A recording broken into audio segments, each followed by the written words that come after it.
اور آخرت کے دن اللہ رب العزت کے سامنے حساب کے لیے جمع ہوں گے۔ یہ ہم سب کا عقیدہ ہے، اور اگر اس عقیدے میں خدا نہ خواستہ کوئی کمزوری ہو تو ایمان بھی مکمل نہیں ہو سکتا۔ اس دن کیا ہوگا؟ اللہ رب العزت نے بڑی تفصیل سے، بلکہ ایک جگہ نے، قرآن مجید میں جگہ جگہ آپ صلی اللہ علیہ وسلم نے کئی موقعوں پر بتایا کہ پھر اس دن ہوگا کیا،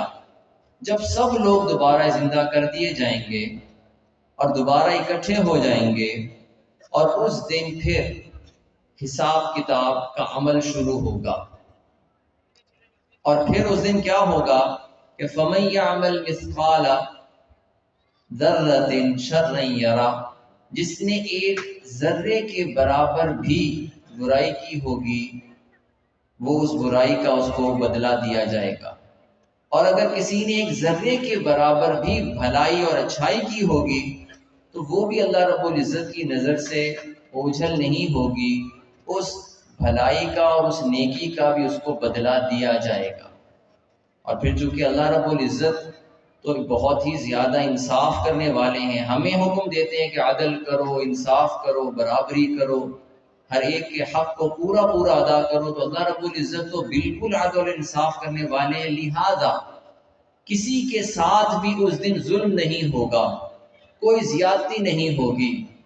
اور اگر کسی نے برائی کی تو جتنی برائی کی ہے، جتنا گناہ کیا ہے، اسی کے بقدر اللہ رب العزت کی طرف سے اس کے نامہ اعمال میں وہ برائی لکھی جائے گی اور اس کے سامنے پیش کی جائے گی۔ اور انسان جیسے دنیا میں جب اپنی کوئی برائی، اپنا کوئی عیب سامنے آ جائے تو انسان کی پہلی عادت ہی اور فطرت ہی ہوتی ہے، وہ انکار کرتا ہے، نہیں جی نہیں، ایسے نہیں، یہ الزام ٹھیک نہیں ہے،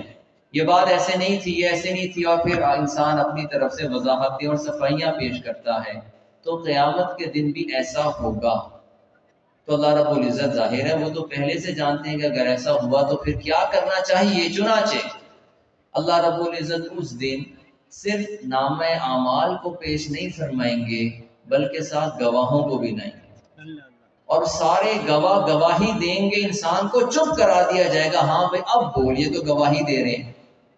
تو جیسے دنیا میں ہوتا ہے بعض مرتبہ انسان کہہ دیتا ہے یہ جھوٹا ہے، یہ جھوٹ گواہی دے رہا ہے لیکن جھوٹ بول رہا ہے،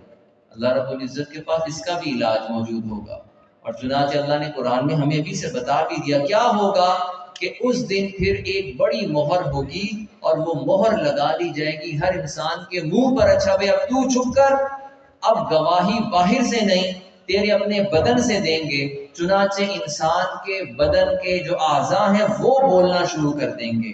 اور حدیث میں آتا ہے جو سب سے پہلے جو چیز بات کرے گی، بدن کا جو حصہ سب سے پہلے بولے گا وہ انسان کی ران ہے، ران یہ بولے گی،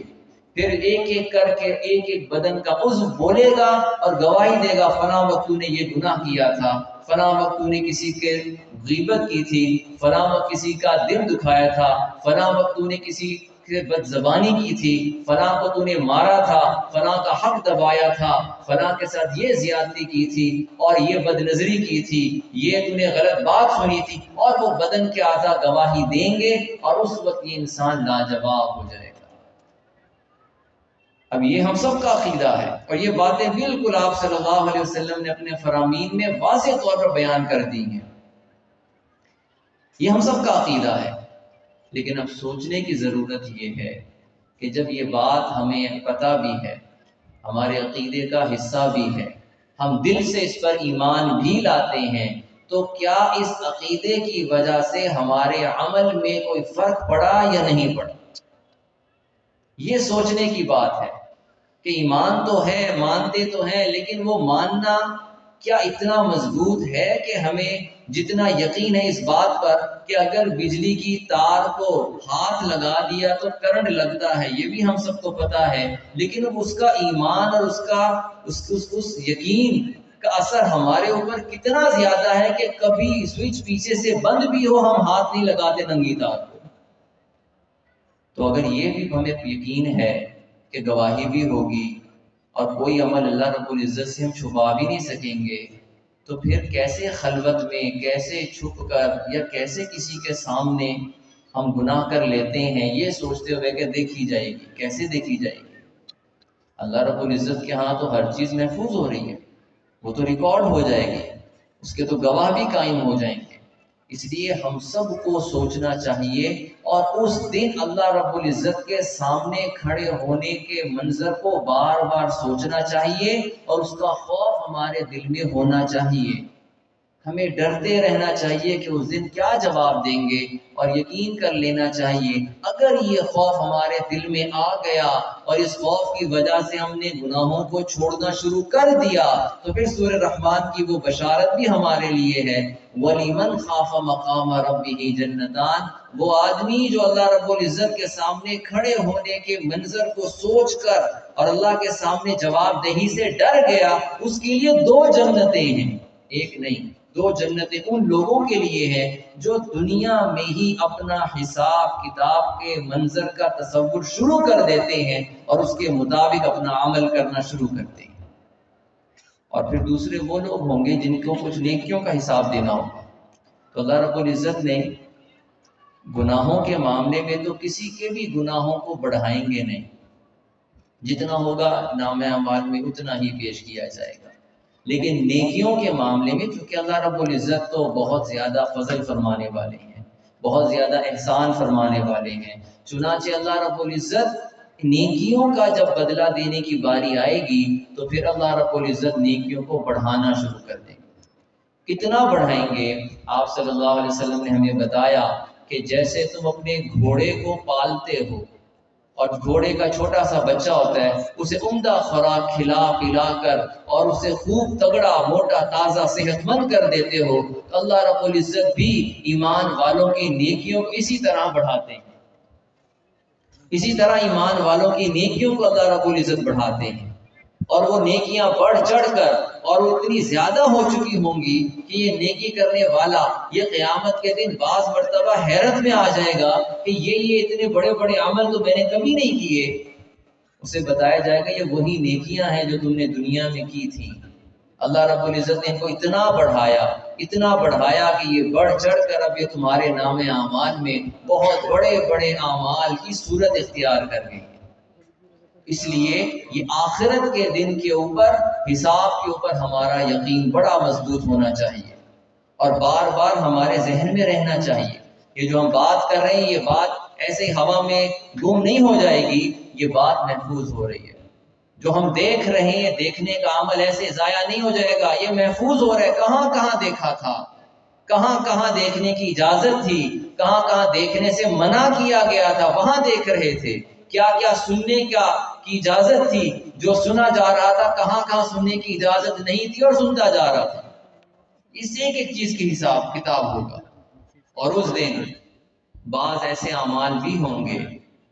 جن اعمال کی وجہ سے اس دن کچھ لوگوں کو بڑی رسوائی ہوگی،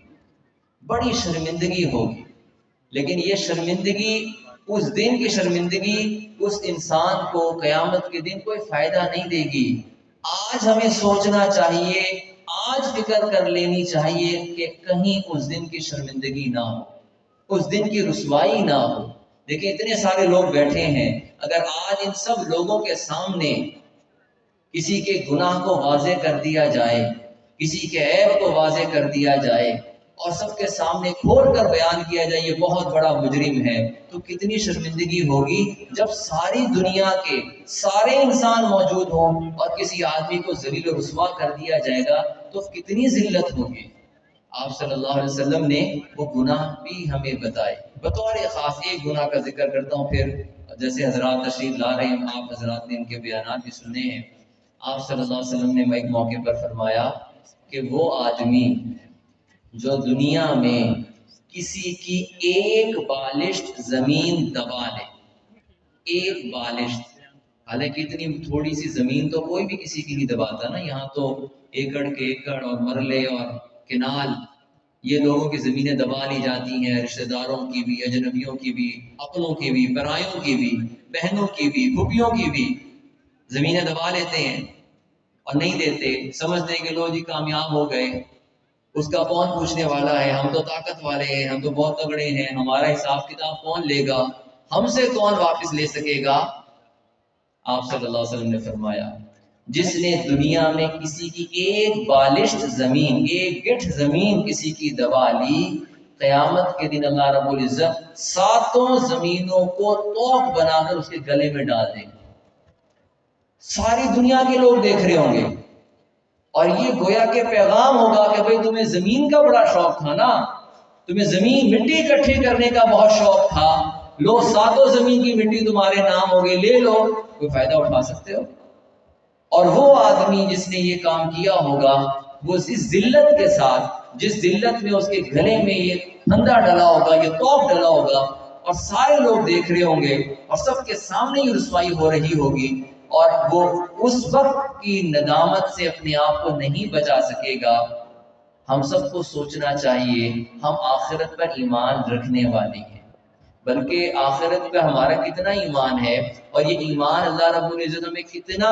بار بار یاد کرواتا ہے کہ ہماری ہر نماز کی ہر رکعت میں ہم سورہ فاتحہ پڑھتے ہیں، اور اس میں مالک یوم الدین، یوم الدین کا مطلب ہے جزا کا دن، ہم اس جزا کے دن کا سبق اور اس کا عقیدہ یہ ہر نماز کی ہر رکعت میں اس کا سبق تازہ کرتے ہیں۔ اور اتنا ضروری ہے کہ کوئی نماز اگر اکیلا پڑھ رہا ہو تو سورہ فاتحہ نہ پڑھے تو ہوتی نہیں، اور اگر امام کے پیچھے پڑھ رہا ہو تو چونکہ ساری امام کی قرات یہ مقتدی کی بھی قرات بن جاتی ہے، تو امام پڑھتا ہے، مقتدی سنتا ہے، یا مقتدی خاموش رہتا ہے کیونکہ امام پڑھ رہا ہوتا ہے، لیکن یہ آیت ضرور پڑھی جا رہی ہے، اور ہم سب کو یاد کروایا جا رہا ہے کہ قیامت کا دن بھی ہے، جزا کا دن بھی ہے، اور اس جزا کے دن کا مالک بھی اللہ ہے، اس دن وہ حساب لے گا۔ ہاں یہ اور بات ہے کہ اللہ رب العزت اپنے فضل سے، اپنے کرم سے گناہوں کے اوپر پردہ ڈال دے، مغفرت فرما دے، کسی کی سفارش ہمارے حق میں قبول کر دے، لیکن اس دن سفارش بھی تو اللہ اسی کی قبول کرے گا جس کی وہ چاہے گا۔ من ذا الذی یشفع عنده الا باذنہ، کسی کی جرت نہیں ہے کہ اللہ کے پاس سفارش کر سکے الا یہ کہ اللہ خود چاہیں۔ اللہ رب العزت کا فضل بھی مانگنا چاہیے، اس سے رحمت کے طلبگار بھی رہنا چاہیے، اس کی امید بھی رکھنی چاہیے، لیکن ساتھ کے ساتھ آخرت کی فکر بھی ہونی چاہیے، اور سوچنا چاہیے کہ میں کیا کر رہا ہوں، میرے نیکیاں زیادہ ہیں یا خدا نخواستہ گناہ زیادہ ہیں، کہیں میں اپنے آپ کو گناہ کر کے اپنے اوپر ظلم تو نہیں کر رہا، کہیں میں اپنے آپ کو آخرت کی رسوائی کی طرف تو نہیں دھکیل رہا۔ اور کوشش کرنا چاہیے اپنے اعمال میں اخلاص پیدا کریں، ایسا نہ ہو کہ ہمارے اعمال بہت بڑے بڑے نظر آنے والے ریاکاری کی وجہ سے وہ سارے باعث پکڑ بن جائیں۔ بہت کوشش کرنی چاہیے، آخرت کا ہر وقت دھیان رکھنا چاہیے۔ اگر ہم آخرت کو یاد کرنے والے بن جائیں اور اپنا حساب اس حساب کے دن سے پہلے کرنے والے بن جائیں، ہماری دنیا کی زندگی بھی سکون والی بنے گی، ہمارے اعمال میں بھی درستگی آئے گی۔ تو سارے انشاءاللہ العزیز آخرت کو یاد رکھیں گے انشاءاللہ، آخرت کو سامنے رکھ کر سوچ سوچ کر کام کرنا، خدا نخواستہ گناہ ہو جائے فوراً توبہ کرنا۔ شیطان کی یہ عادت ہوتی ہے، شیطان چاہتا ہے کہ توبہ کو ڈیلے کرے، مؤخر کرے، بعد میں کر لیں گے توبہ، لیکن اگر گناہ ہو گیا تو پھر توبہ میں تاخیر ہرگز نہیں کرنی چاہیے، تاکہ آخرت کا معاملہ وہ بہت خطرناک بھی ہے، بہت اچھا بھی ہو سکتا ہے، اور یہ بہت حساس ہے، اس میں ذرا برابر بھی ہمیں سستی نہیں دکھانی چاہیے۔ جب آخرت یاد رہے گی، اعمال پر اپنا محاسبہ ہم خود کریں گے، تو انشاءاللہ العزیز ہمارا یہ جو دنیا کا سفر ہے، جو حقیقت میں ہمیں آخرت میں لے جانے والا اور پھر آخرت میں انعام دلانے والا ہے، یہ بہت اچھا گزرے گا۔ اللہ رب العزت ہم سب کو ان باتوں پر عمل کرنے کی توفیق عطا فرمائے۔ وآخر دعوانا الحمدللہ رب العالمین۔